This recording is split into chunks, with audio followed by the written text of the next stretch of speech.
Assalamualaikum warahmatullahi wabarakatuh. Alhamdulillah wa salamun ala ibadihi mustafa Muhammad. Subhanallah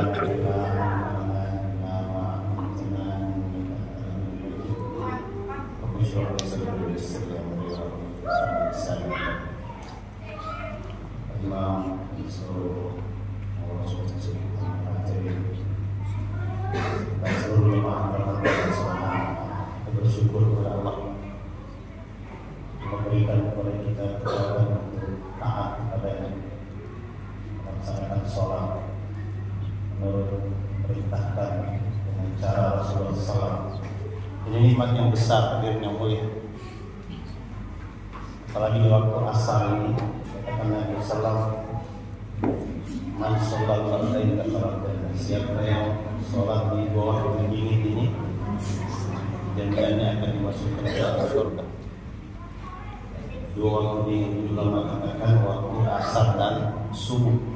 Waktu asar ditanggung orang yang tidur masih belum pules, belum puas, sehingga banyak orang yang datang telat waktu asar. Waktu subuh juga begitu, lagi masih enak-enak bermimpi, tahu-tahu harus bangun. Adanya kekuatan untuk melangkah, meninggalkan rumah, di jalan ke masjid ini semata karunia Allah Subhanahu wa Ta'ala. Dan hadirnya mulia, kita bersyukur kita sudah punya masjid. Banyak negara di dunia ini tidak punya masjid sama sekali.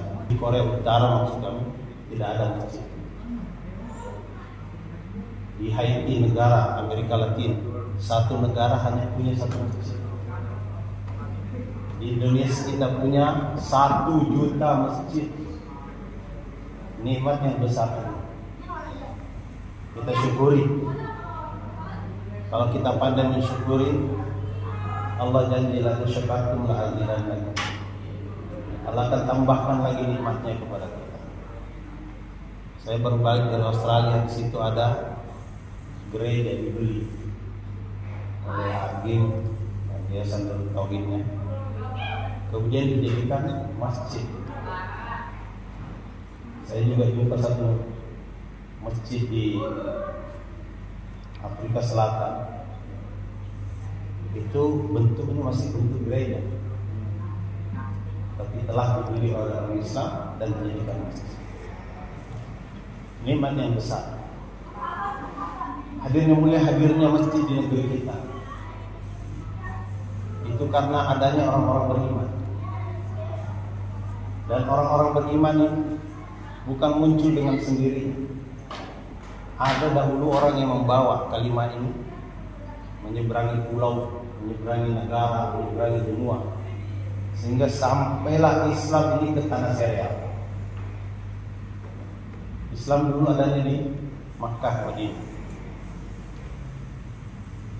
Hadirnya mulia, adanya orang-orang yang dakwah lah, yang membuat kita ini menyembah Allah Subhanahu wa Ta'ala. Kita perlu bersyukur, berterima kasih kepada orang-orang yang dahulu mau meninggalkan negaranya, mau meninggalkan Ka'bah, mau meninggalkan Masjidil Haram, mau meninggalkan Makkah, meninggalkan makam Rasulullah. Mereka bergerak seluruh dunia. Abu Ayyub Al-Ansari kuburannya di Turki, Muaz bin Jabal kuburannya di Yaman, Bilal bin Rabah kuburannya di Damaskus, Salman Al-Farisi kuburannya di Iran, di Madain. Katanya ada juga di Indonesia ini. Tapi di Cina terkenal itu di Canton ada kuburan Abu Waqqas, Abi Waqqas. Ada orang-orang meninggalkan negerinya untuk membawa agama. Sampailah agama di sini. Sebenarnya orang-orang Mekah kalau sholat di sana 100.000 kali ganda sholatnya dibanding sholat di Masjid Al-Muhajirin. Sekali sholat asar di Masjidil Haram, itu kita di sini sholat asar 100.000 kali baru sama dengan sholat di Masjidil Haram 1 kali.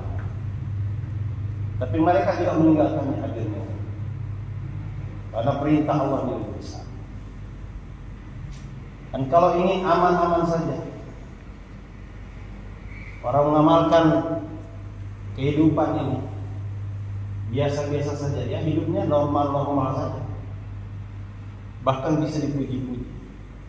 Sebagaimana Rasulullah dahulu sebelum dakwah, sebutannya itu Al-Amin, As-Siddiq, orang-orang yang terpercaya, orang-orang yang jujur, orang-orang mengujinya.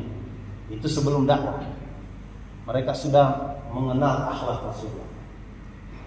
Tapi ketika Rasulullah mulai dakwah, mengajak manusia kepada Allah Subhanahu wa taala, itu sebutan Al-Amin berubah menjadi Al-Kadzdzab, menjadi pendusta, pembohong, dikatakan ya ini orang gila, Al-Majnun, bahkan dikatakan As-Sahir, tukang sihir atau mungkin kena sihir. Macam-macam orang menjuluki Nabi SAW, diancam, diboikot sampai mau dibunuh. Tetapi karena dakwah telah dimulai, maka orang-orang di sekitarnya itu tumbuh abu-abu. Ada Abu Bakar, langsung menerima dakwah Rasulullah sampai mati. Ada Abu Jahal, ada Abu Lahab, langsung menentang dakwah Rasulullah sampai mati. Ada Umar bin Khattab. Umar bin Khattab mulanya menolak, tidak lama kemudian menerima. Ada Abu Sufyan, mulanya menolak sampai perang, tapi akhirnya masuk Islam. Pelajaran bagi kita bahwa siapapun yang memulai dakwah akan muncul abu-abu di sekitarnya, langsung menerima, langsung menentang. Dan penentang kadang-kadang bukan orang bodoh. Abu Jahal itu gelarnya adalah Abul Hakam, orang yang paling pandai, orang yang dimintai pendapatnya apabila ada satu kabilah, ada satu suku, ada satu keluarga yang bersilang pendapat. Mereka akan datang kepada Abul Hakam, minta pendapat, dan pendapatnya diterima.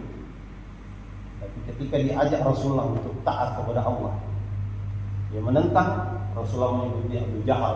Seluruh dunia mengenalnya sebagai Abu Jahal. Hadirin yang mulia, begitulah kalau kita buat dakwah. Ada orang yang menyukai, ada orang yang menentang, ada orang yang sekedar silahkan.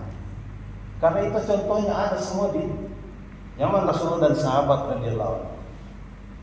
Ketika Rasulullah pergi ke Taif, dilempari batu sampai berdarah-darah. Sahabat diutus ke Habasyah, dipersilahkan, monggo, mau buat apa? Ini tempat tinggal kamu, silakan. Tapi berbeda ketika Rasulullah dan sahabat berangkat ke Yasrib. Orang-orang Yasrib itu menyambutnya. Mereka naik ke atas pohon-pohon, menyambut kedatangan Rasulullah dengan tola al-badru alaina. Mereka berdendang riang. Kenapa? Karena mereka faham yang dibawa oleh Rasulullah ini adalah jalan keselamatan. Hari ini alhamdulillah usaha dakwah telah tersebar di mana-mana. Ini berkat satu orang yang risaunya sangat tinggi, Maulana Ilyas rahmatullahi sekitar 100 tahun yang lalu di India, melihat umat Islam dijauh dari agama. Umat Islam telah meninggalkan sholat berjamaah. Umat Islam telah meninggalkan zikir. Banyak di antara orang Islam sendiri yang sudah tidak tersenyum satu sama lain. Mukanya itu muka malaikat Malik penjaga neraka. Maka Maulana Ilyas Faisal, dia buat usaha agar orang Islam ini mau bersilaturahmi satu sama lain. Mereka mulai melatih orang-orang untuk berangkat. untuk meninggalkan sebentar keduniaannya, rumahnya, pekerjaannya, untuk meninggalkan selamanya seperti orang-orang Arab tadi, orang-orang Mekah, Madinah tadi. Sangat sulit. Orang disuruh pergi, nggak balik lagi. Maka sudahlah, kamu dulu coba 3 hari saja. Ketika jamaah pertama berangkat 3 hari setelah 10 tahun buat usaha, maka Maulana Ilyas berteriak, insya Allah dunia terbuka, dunia terbuka. Subhanallah. Dan alhamdulillah saya telah dihantarkan oleh Allah Subhanahu wa taala ke mewah India. Itu kira-kira 80 km dari Delhi. Itu sampai di sana di tengah-tengah orang yang miskin, seperti orang-orang Badui. Orang-orang mewah itu dikatakan sebagai ansornya dakwah akhir zaman. Sebagaimana orang-orang Madinah, orang-orang Yasrib, ini ansornya dakwah di zaman Nabi. Tapi sekarang ini ada ansornya dakwah di akhir zaman, namanya orang-orang mewah. Kita datang ke sana. Saya heran kenapa kok mereka ambil kayu-kayu, kemudian memanaskan tungku, kemudian menaikkan air di sana. Rupanya itu untuk memanaskan air. Kenapa? Karena pada saat itu musim dingin. Dia memanaskan air untuk kita berburu. Sangat dingin. Di India itu sampai minus. Waktu itu belum sampai minus, tapi memang luar biasa mendidih. Mereka memanaskan air dengan kayu untuk memuliakan orang-orang yang datang ke masjid untuk sholat berjamaah, dipanaskan air. Begitulah malam hari kita diajak ke rumahnya. Rumahnya kecil, sederhana. Di rumah mereka itu ada sapi. Mereka ini tidur bersama sapi. Kita makan di samping sapi mereka. Sapinya sapi hitam, bukan sapi putih. Kalau sapi putih orang Hindu marah. Kalau sapi putih lewat di jalan, orang-orang harus berhenti. Yang naik motor, yang naik mobil harus hormat kepada sapi yang lewat. Nah, orang-orang Islam memelihara sapi yang hitam, mungkin kita sebut kerbau. Mereka sangat memuliakan tamu. Kami di Hyderabad. Hyderabad ini 16 jam naik kereta api dari Delhi. Datang ke satu kampung namanya Nizam Abad. Saya bertanya, di mana ada pasar di sini? Orang-orang di masjid itu katakan tidak ada pasar di sini. Saya heran, masa satu kota tidak ada pasar. Sebenarnya dia paham. Dia ingin agar kita jangan keluar duit untuk belanja. Hari-hari kita itu sudah 2 minggu makan kare terus, pagi kare, siang kare, malam kare. Mereka sediakan kare terus, panas perut kami.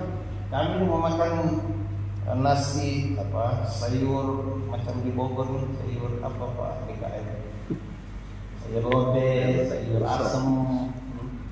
Udah panas perut kita makan kare terus. Jadi kita tanya mana ada pasar.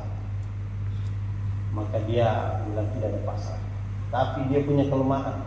Selepas pagi mereka taklim, dia musyawarah, dia berkunjung sebentar ke rumah. Jam 8 itu mereka tidur. Karena mereka rata-rata buka toko jam 10. Di India itu buka toko, buka kantor jam 10. Jadi waktu jam 8 sampai jam 10 itu mereka tidur pagi. Waktu tidur itu diam-diam kami keluar dari masjid. Oh, begitu kita keluar dari masjid, itu penjual-penjual sayur ternyata tidak jauh dari situ. Mereka saling saut menyaut, mehman. Saya bilang, apa yang maksud mehman? Ternyata mehman itu artinya tamu. Sudah, kita ambil sayur-sayur yang kita mau masak, kita ambil telur, kita ambil terong, kita ambil kol, kita ambil yang mau kita masak sayur. Begitu mau dibayar, dia bilang, oh mehman hamara pesa nelene. Tamu kami tidak ambil uangnya. Ini di India, di negeri Hindustan. Pedagang sayur tidak mau ambil uangnya tamu. Ada nggak Pak di Tan saya pedagang sayur tidak mau ambil uangnya tamu? Ini adanya dulu di zaman Rasulullah, zaman sahabat.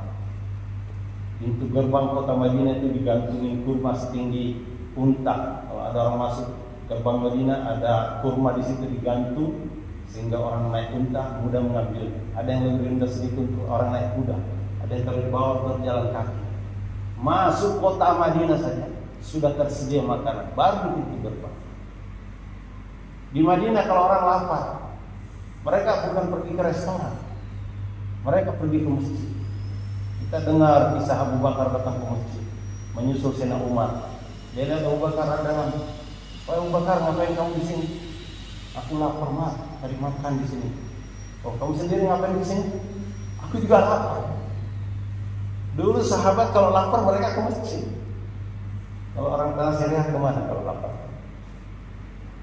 Warung Padang. Sahabat kalau lapar ke masjid. Tapi karena hari ini kita kurang memfungsikan masjid sebagaimana fungsinya dulu zaman Rasulullah, akhirnya umat dibercerai-berai di mana-mana. Tidak lama kemudian Rasulullah datang. Rasulullah juga lapar. Tapi Rasulullah tahu hari itu tidak ada yang datang bawa makanan karena pacak. Maka Rasulullah mengajak mereka ke rumah Abu Ayyub Al-Ansari yang tadi kuburannya di Turki. Ayo kita ke rumah Abu Ayyub Al-Ansari. Para sahabat datang ke sana. Bertiga mereka.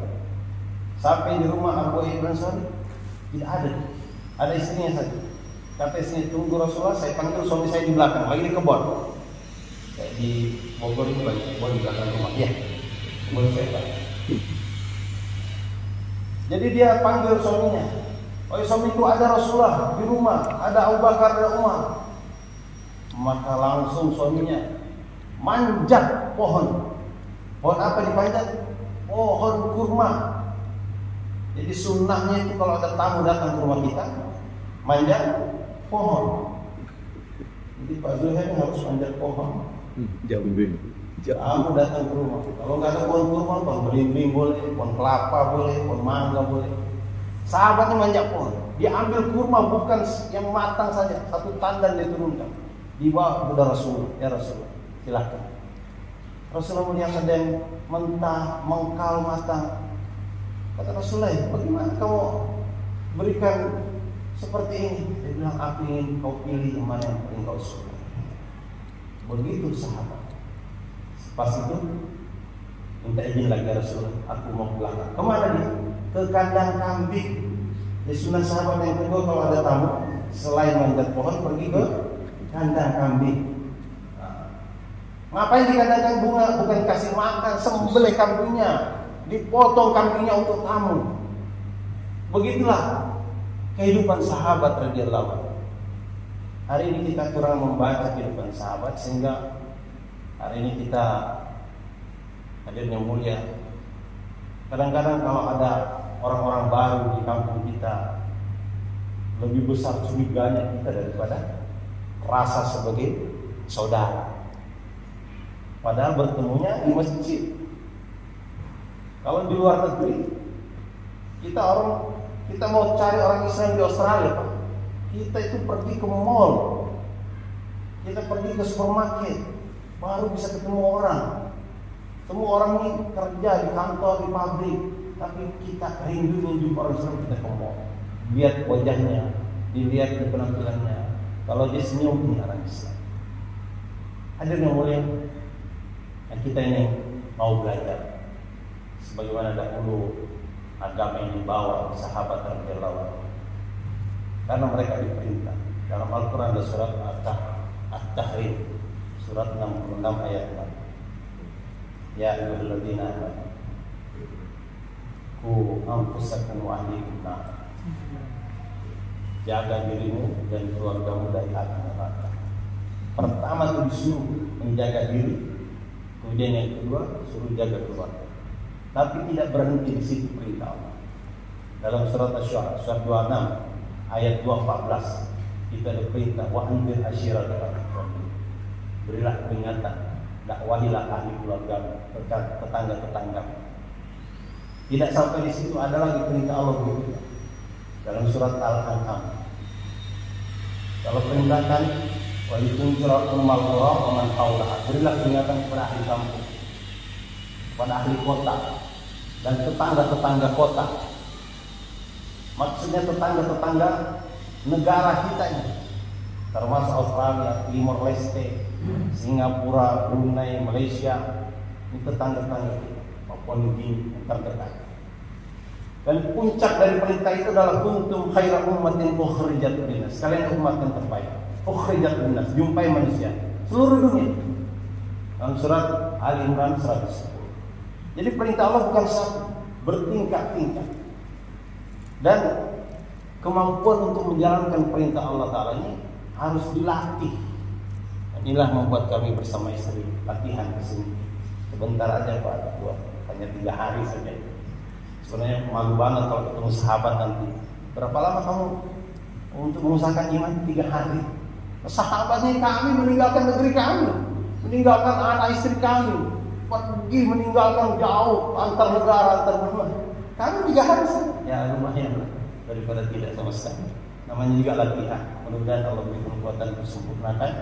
Paling tidak niat sempurnakan sampai mati nanti. Nah, insyaallah jam 4:30 nanti ada program untuk ibu-ibu di Pak Zuhair sampai kira-kira jam 5:30.